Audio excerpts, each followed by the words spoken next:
Finance Minister Nirmala Sitharaman presented a populist budget with plenty of sops for industry and individuals. Sitharaman announced an increase in the income tax rebate limit from 5 lakh rupees to 7 lakh rupees under the new tax regime. Tax for income of 0 to 3 lakh is nil. Income above rupees 3 lakh and up to rupees 5 lakh to be taxed at 5%. Income of about rupees 6 lakh and up to rupees 9 lakh to be taxed at 10%. Income above rupees 12 lakh and up to rupees 15 lakhs is to be taxed at 20%, and income from rupees 15 lakh to be taxed at 30%. The government has estimated the fiscal deficit for 2023-24 at 5.9% of the GDP. The Finance Minister said while presenting the Union Budget 2023-24 in Parliament.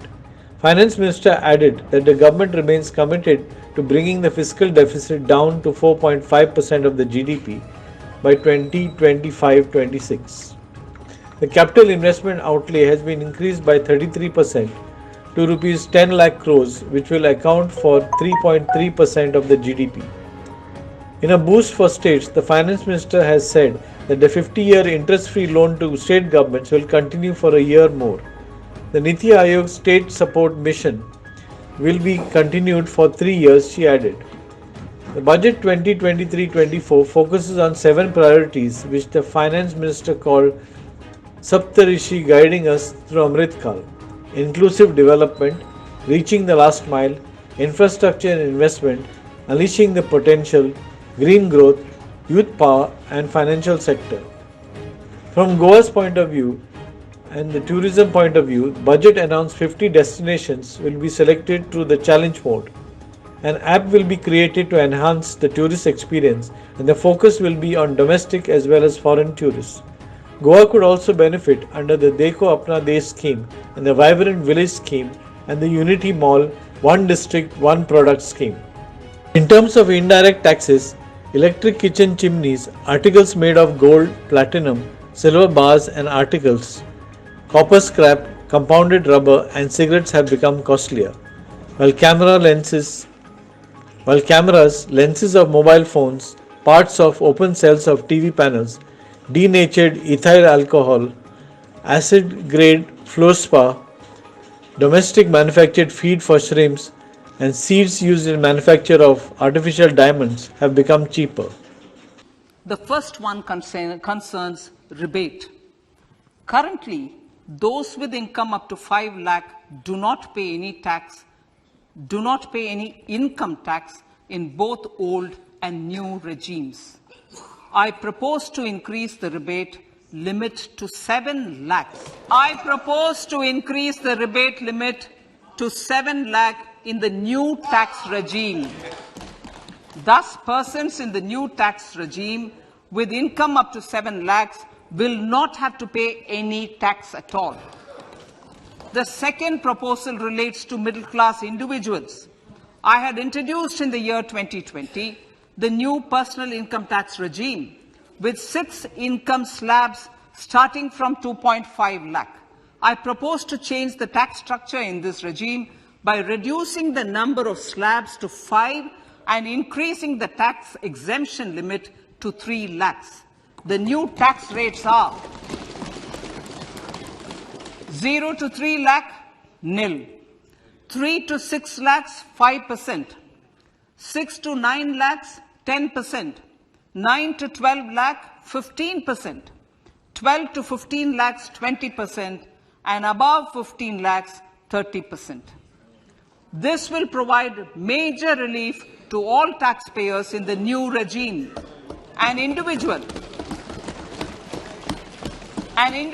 with an annual income of 9 lakhs will be required to pay only 45,000 rupees. This is only 5% of his or her income. It is a reduction of 25% on what he or she is required to pay now. That is 60,000. So in the place of 60,000, it is now only 45,000. Similarly, an individual with an income of 15 lakh rupees would be required to pay only 1.5 lakh or 10% of his income or her income, a reduction of 20% from the existing liability of 1,87,500 rupees. My third proposal is for the salaried class and the pensioners, including family pensioners, for whom I propose to extend the benefit of standard deduction to the new tax regime. Each salaried person with an income of 15.5 lakh rupees or more will thus stand to benefit by 52,500 rupees.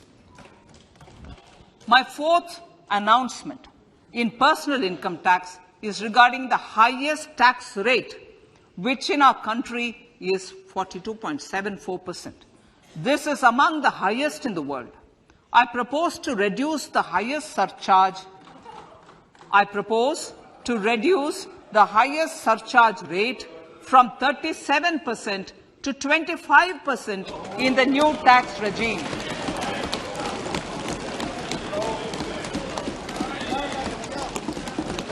This would result in reduction of the maximum rate. This would result in the reduction of the maximum tax rate to 39%.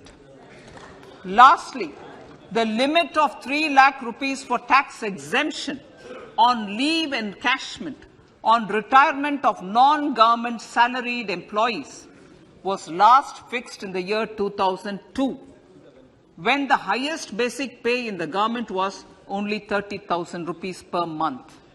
In line with the increase in the government salaries, I am proposing to increase this limit to 25 lakh rupees. Tourism. Honorable Speaker, sir, with an integrated and innovative approach, at least 50 destinations will be selected through challenge mode. In addition to aspects such as physical connectivity, virtual connectivity, tourist guides, high standards for food streets, and tourist security, all the relevant aspects would be made available on an app to enhance tourist experience. Every destination would be developed as a complete package. The focus of development of tourism would be on domestic as well as foreign tourists.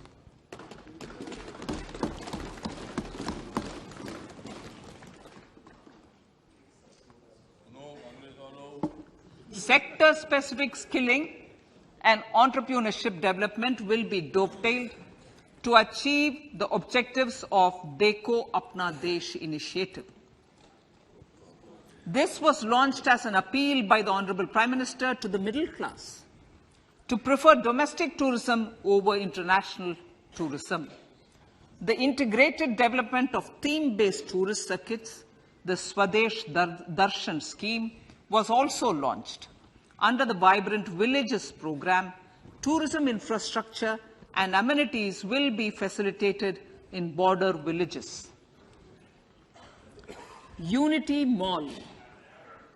States will be encouraged to set up a Unity Mall in their state capital or most prominent tourism center or the financial capital for promotion and sale of their one district, one product and GI products and other handicraft products, and for providing space for such products of all other states as well. Bureau Report, Herald TV.